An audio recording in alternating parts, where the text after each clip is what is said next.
Un saludo cordial de bienvenida a todos los televidentes de Conversemos. Desde el archipiélago de San Andrés y Providencia proyectamos este programa a través de nuestro canal regional Teleislas, Nuestra Identidad.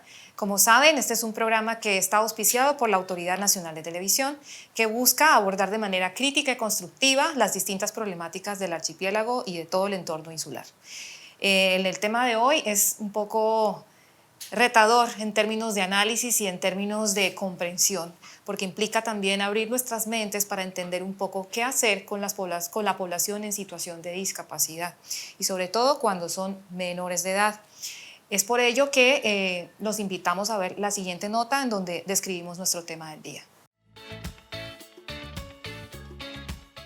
En el año 2012 se dio un reconocimiento al Centro de Atención y Educación Especial Orangil del Archipiélago como modelo de eficiencia y calidad en el servicio en el desarrollo del camino a la prosperidad. En el 2018, el Instituto Colombiano de Bienestar Familiar provee el uso de herramientas tecnológicas en el centro educativo, las cuales adapta para satisfacer las necesidades que desarrollarán en esta población habilidades que los conduzcan a enfrentar el mundo laboral. El Centro de Atención Especial Orangil recibió de manos de la primera dama de la Nación, María Juliana Ruiz, computadores y tabletas con contenidos educativos beneficiando a 52 niños con discapacidad que son atendidos por el Instituto Colombiano de Bienestar Familiar, quienes orientan sus competencias educativas en fortalecer la inclusión social y laboral de esta población.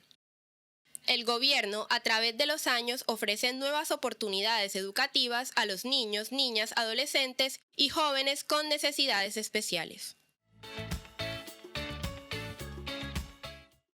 Para conversar sobre este importante tema, hemos invitado al director del Instituto Colombiano de Bienestar Familiar, Juan Carlos Bonilla, quien tiene una experiencia importante en materia de presentación de proyectos, derecho público, ha participado en distintas entidades del ente territorial, entre ellas Coralina, y actualmente en la dirección del Instituto de Bienestar Familiar. Bienvenido, Juan Carlos, y te damos un espacio aquí en Conversemos para que empecemos a dialogar sobre este tema que es tan importante y retador al mismo tiempo.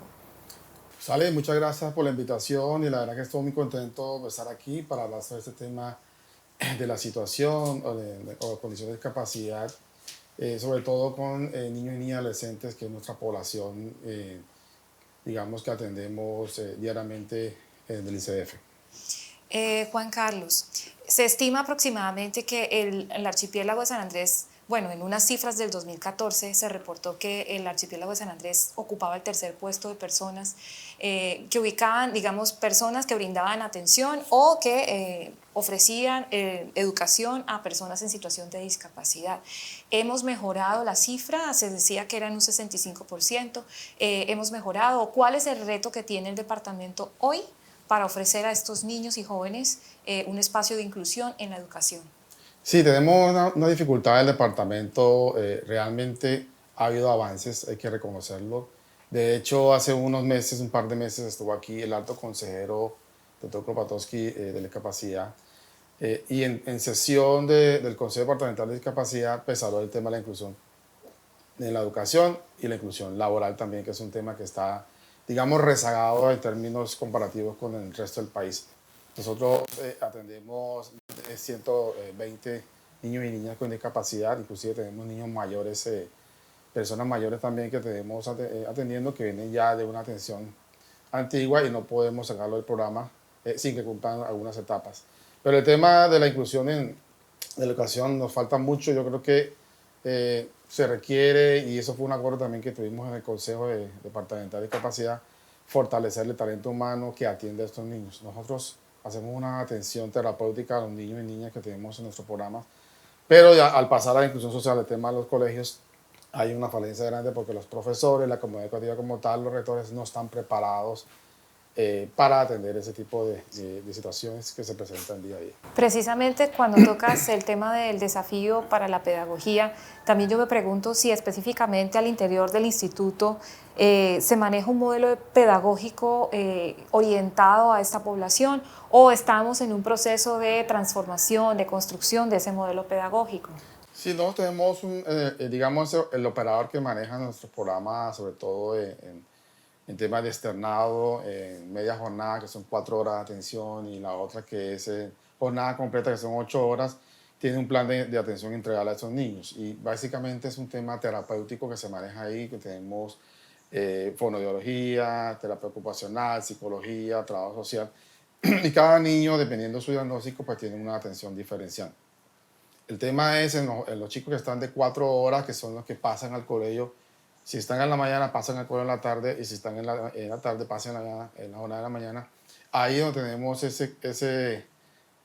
digamos, no estamos articulados de una manera ideal para poder continuar el proceso de aprendizaje de estos niños y niñas adolescentes. Recordemos que la discapacidad no es una enfermedad, es una condición. Así es. Entonces tenemos que seguir trabajando en ese tema, pero también hay que darle herramientas a los profesores, a los docentes, a toda la comunidad educativa, y ahí hay una gran responsabilidad de la Secretaría de Educación, del Ministerio de Educación, para brindar estas herramientas pedagógicas para poder atender de manera inclusiva a este niño o niña en esta condición, porque la idea es no tenerlo en el salón y ponerlo a un lado, porque el profesor a veces no sabe cómo manejar esa situación. Bueno, justamente para saber cómo la gente lo está percibiendo, te invito para que veamos los testimonios de la comunidad y con base en esto vamos a conversar. Entonces veamos la siguiente nota con la opinión de la gente.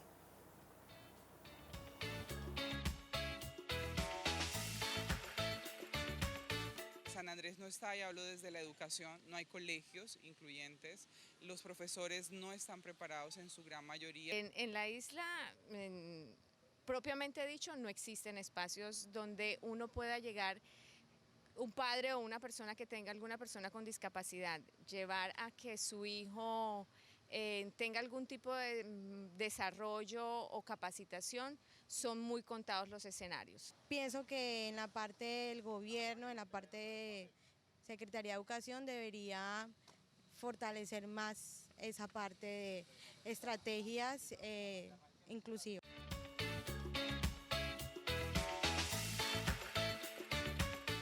Y seguimos aquí en Conversemos para dialogar sobre este importante tema y sobre sus desafíos, que implica para la educación, para personas en situación de discapacidad, poder acceder a este derecho y a este bien público.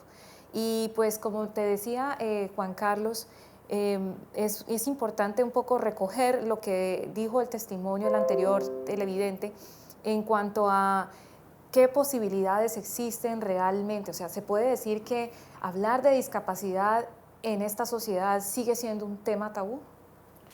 Sí, la verdad es que tenemos todavía muchas familias que no han aprendido de cómo manejar el tema de su hijo, su hija, su adolescente en condición de discapacidad.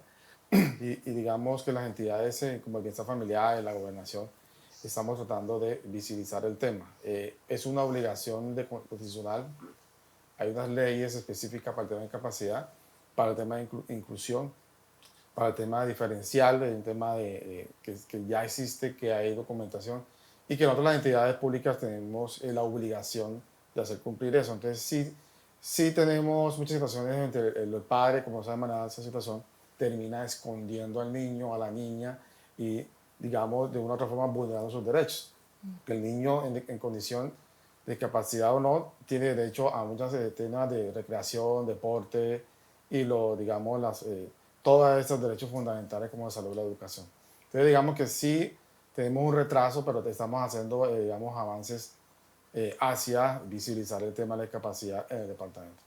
Pero mencionabas detrás de cámaras que existe tal vez como un desbalance o que tal vez el tema de la educación sigue registrando cada vez más desafíos en cuanto a cómo generar procesos de inclusión para estas poblaciones en situación de discapacidad, pero que también implica un desafío en cuanto al sistema pedagógico, o sea, la docencia como tal, cómo atiende a este niño, cómo diferencia, por ejemplo, que los niños presentan situaciones diferenciales en materia de cómo manejan su conocimiento, si es un niño hiperactivo o si por el contrario es un niño que tiene un lento aprendizaje, cómo equilibrar estas dos cosas.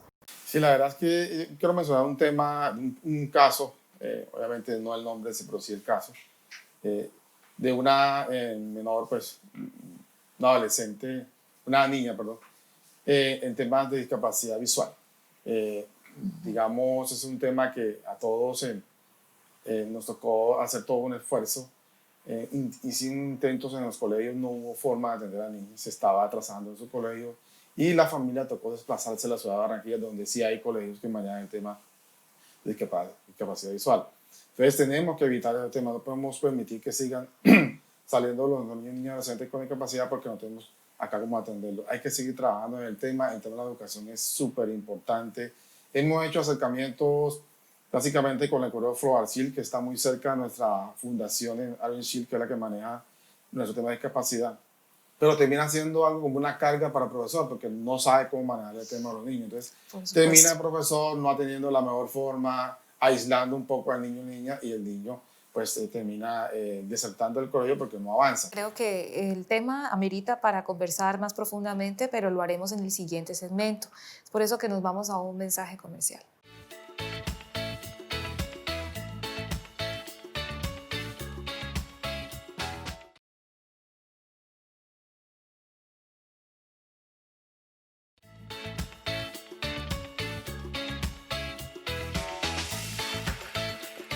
Les recordamos que pueden seguirnos a través de nuestras redes sociales, en Facebook, en Instagram y a través de la página web del canal regional Teleislas, Nuestra Identidad. Y seguimos aquí hablando con Juan Carlos. Hablamos de que tal vez existe cierta prevención o cierto tabú respecto a presentar los hijos o digamos cuando tenemos familiares en condiciones de situación de discapacidad. ¿Cuáles crees tú que son los desafíos? O sea, ¿qué está pasando con Providencia, por ejemplo? Providencia a veces se habla tímidamente de la situación en San Andrés, pero Providencia también registra situaciones interesantes en materia de acceso a estos espacios formativos y de salud. ¿Qué han hecho en Providencia particularmente? Bueno, nosotros tenemos también esta modalidad de media jornada, tenemos 25 cupos allá en Providencia, atendemos niños y niñas en ese tema de discapacidad cognitiva. En Providencia también hay una actividad que se hace a nivel del ente territorial del municipio, interesante también, que se hace con las familias y también con los niños y niñas con discapacidad. Pero al igual que San Andrés, ahí sí es nulo pues el acceso, la articulación, la inclusión en el tema de la educación. No tenemos reporte de que algún niño haya, digamos, pasado al tema de los colegios, porque allá tampoco están preparados toda la comunidad educativa para atender estos niños y niñas en esta situación de discapacidad. Así que el reto allá es mucho mayor, porque la verdad es que hay un atraso considerable con respecto a San Andrés, que ya hay unos avances. Ahí hemos hecho un acercamiento, sobre todo, como decía en el programa, con el Colegio Floarcil, con el profesor Santander Herrera, que es su rector, y la idea es seguir trabajando para que se pueda hacer la inclusión, digamos, de una manera más célere y sin ningún trauma para estos niños y niñas en el tema educativo. Tal vez la política pública para las personas en situación de discapacidad se quede como eso, como letra muerta, que no logre una implementación. Mi pregunta va hacia si realmente es un tema de acceso a recursos financieros o si se trata de toda una sensibilidad institucional frente al tema y de que se empiecen a encaminar acciones en función de la atención a estas personas. Sí, yo creo que es pasar a esa ejecución, al desarrollo, implementación de una política pública que existe. Está el documento, está en el plan de acción, están las actividades, pero realmente es como una voluntad en el caso de entidades públicas, una voluntad política en el buen sentido de la palabra, de buscar los recursos, las herramientas para que sea una realidad esta política pública.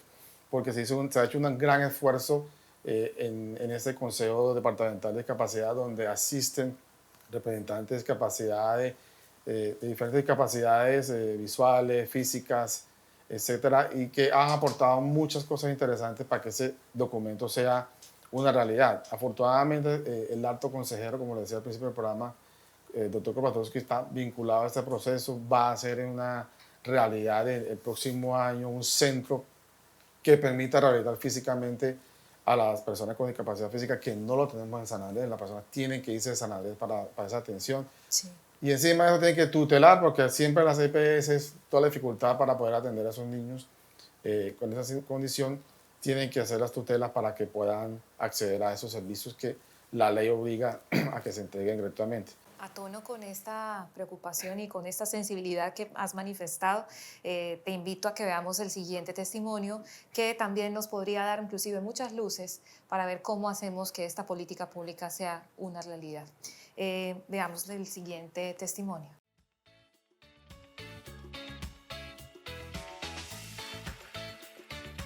Que sepa que haya educación para gente indiscapacitada, no creo que haya, no he escuchado. A nivel público, básicamente el tema de formación de educación básica, que es primaria y secundaria, se centra única y exclusivamente en las aulas de refuerzo. En este momento, desafortunadamente, digamos que San Andrés no está preparada para las personas con discapacidad. Sí es cierto que hay un grupo que se ha levantado, que hay personas que vienen luchando de una manera ardua. En los colegios públicos no hay un trabajo específico para atender a un chico con una discapacidad intelectual, pues una discapacidad cognitiva, o que si entra un chico con síndrome de Down o un autista, les cuesta el trabajo que se realiza con ellos y no hay un avance.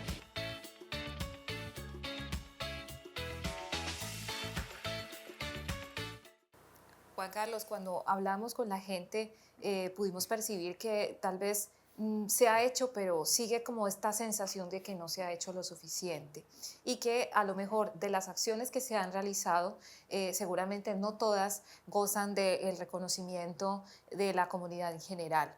¿Cuál sería el mensaje para estas personas que siguen de alguna forma muy atentas a saber qué va a pasar con estas personas en situación de discapacidad y cómo mejorar esta atención hacia este sector de la población?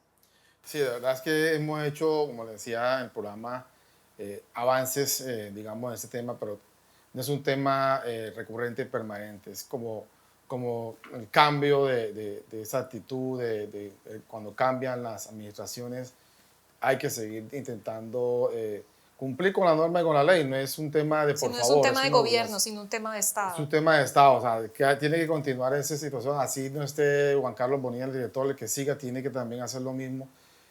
Luchar para que estos derechos se cumplan, se garanticen estos derechos a los niños y niñas con discapacidad, porque sabemos que nos falta mucho por trabajar. O sea, esto es un tema que tiene que estar en el norte de las administraciones venideras para que sea una realidad. Si no, quedará letra muerta ese documento muy bonito que se hizo de política pública y obviamente la percepción de las personas va a ser lo siguiente.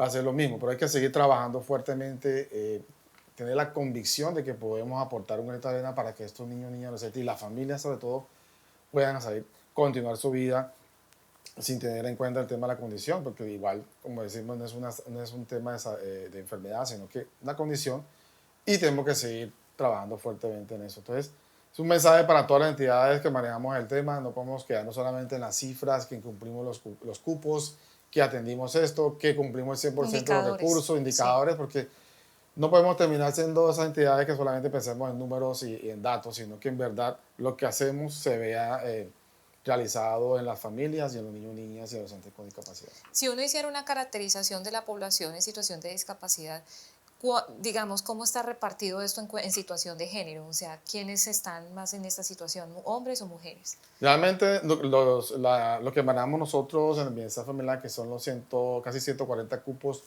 en las diferentes modalidades de media jornada, jornada completa, el tema de UNAFA, el tema de hogar gestor y el tema de hogar sustituto, digamos, la mayoría son niños, hombres, porque tenemos también niños, digamos, con cierta discapacidad que son mayores de edad que también atendemos. Entonces, por eso hablo de hombres. Entonces, quiere decir que el sexo que predomina es el tema masculino, es más, digamos, un 60-40 de hombres. Y realmente, digamos, nos quedamos cortos a veces en atender mucho más en población, porque es otra cosa que también se está construyendo. Queremos saber exactamente, realmente en San Andrés y Providencia, cuál es la cantidad en términos de personas que tienen esta condición, que no lo tenemos claro. Tenemos un dato bienestar, otro dato lo tiene salud, otro dato lo tiene digamos, despacho de elaboración, pero no hay una consolidación, digamos, para tener un dato referente para poder trabajar una política pública. Entonces, una de las, digamos, de las líneas fuertes es trabajar en ese diagnóstico para identificar la cantidad de niños y niñas, adolescentes y adultos obviamente que estén en condiciones de discapacidad. Bueno, seguimos meditando sobre el tema y pues en lo que vamos resolviendo cuál es el mensaje final que dejamos en este programa, vamos a un corte de comerciales, pero regresamos con el último segmento de este programa.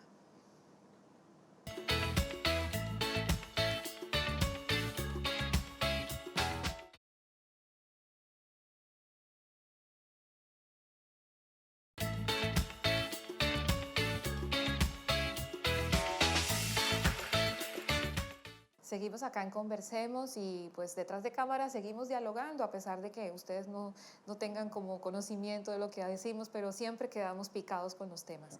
Y precisamente quería dedicar este último segmento, Juan Carlos, a que nos comentes un poco cómo es el entorno familiar para una persona en situación de discapacidad. ¿Qué retos tiene la familia, además de aceptar su hijo o su sobrino o su tío en una situación de discapacidad? ¿Qué hacemos desde la familia para acoger a estos chicos y chicas?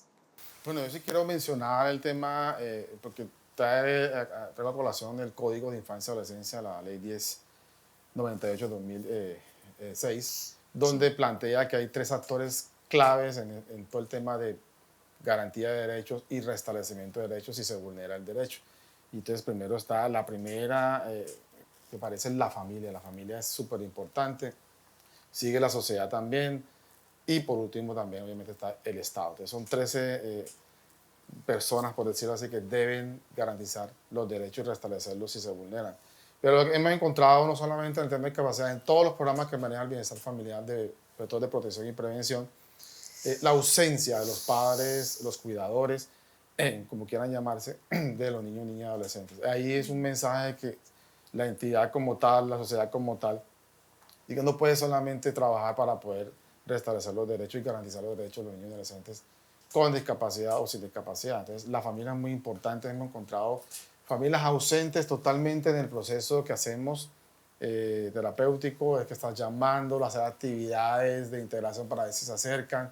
Solo cumplen con llevarlos allá al programa y recogerlos a la hora de salida, pero no se vinculan a las escuelas de padres, a todo ese tema que hacemos de integración para poder ayudar digamos, que se desarrolle de la Eso mejor forma. justamente te iba a preguntar, si los padres de alguna manera reciben algún tipo de acompañamiento psicosocial o de, digamos, de atención que permita obviamente asumir el reto y al mismo tiempo ir de la mano de su hijo o de su pariente en el proceso. Sí, tanto bienestar familiar como tal, como el operador nuestro que funda el archipiélago, también tienen todo ese equipo psicosocial que acompaña a la familia en el proceso. O sea, no solamente atendemos a los niños en las jornadas que le dije de 4 horas, de 8 horas, sino también vamos a las casas, los atendemos, le hacemos la atención, los preparamos para esta situación que no es fácil de manejar. Pero con todo eso hay familias que desafortunadamente no han podido cambiar el chip y simplemente se limita a decir que como es un programa oficial del Estado, pues lo llevan y se olvidan del niño más allá de llevarlos y traerlos al programa. Entonces es un trabajo que hay que seguir haciendo con la familia porque tiene una gran responsabilidad. Y el otro componente es la sociedad, que la sociedad también es responsable de todo lo que está pasando con los niños y adolescentes en San Andrés y también con el tema de discapacidad. Porque es que también se asume que son niños que están enfermos y no necesitan contacto con la sociedad, no necesitan contacto con el entorno, y es también cómo hacer de estas personas que puedan desarrollarse independientemente con toda la capacidad y sus facultades que tienen a la mano, ¿no? Creo que es importante lo que acabas de mencionar porque pues efectivamente nos invita a hacer un cambio de mentalidad y un cambio de actitud frente a las personas que están en situación de discapacidad. Entonces, un mensaje cortito, Juan Carlos, y pues despedimos el programa. Sí, yo quisiera agradecer la oportunidad, decirles que nuevamente que la discapacidad no es una enfermedad, que nosotros tenemos herramientas para poder ayudar, que las entidades estamos trabajando en el tema, pero también necesitamos que los padres, que los cuidadores, que la sociedad también se vincule a este proceso, exigiendo, porque no es una dádiva, es exigiendo que se garanticen los derechos de estos niños y niñas con discapacidad. Y si alguna familia, un familiar tiene información de un niño con discapacidad que está siendo vulnerado estando en la casa, por favor nos informan, que nosotros con gusto atenderemos el caso.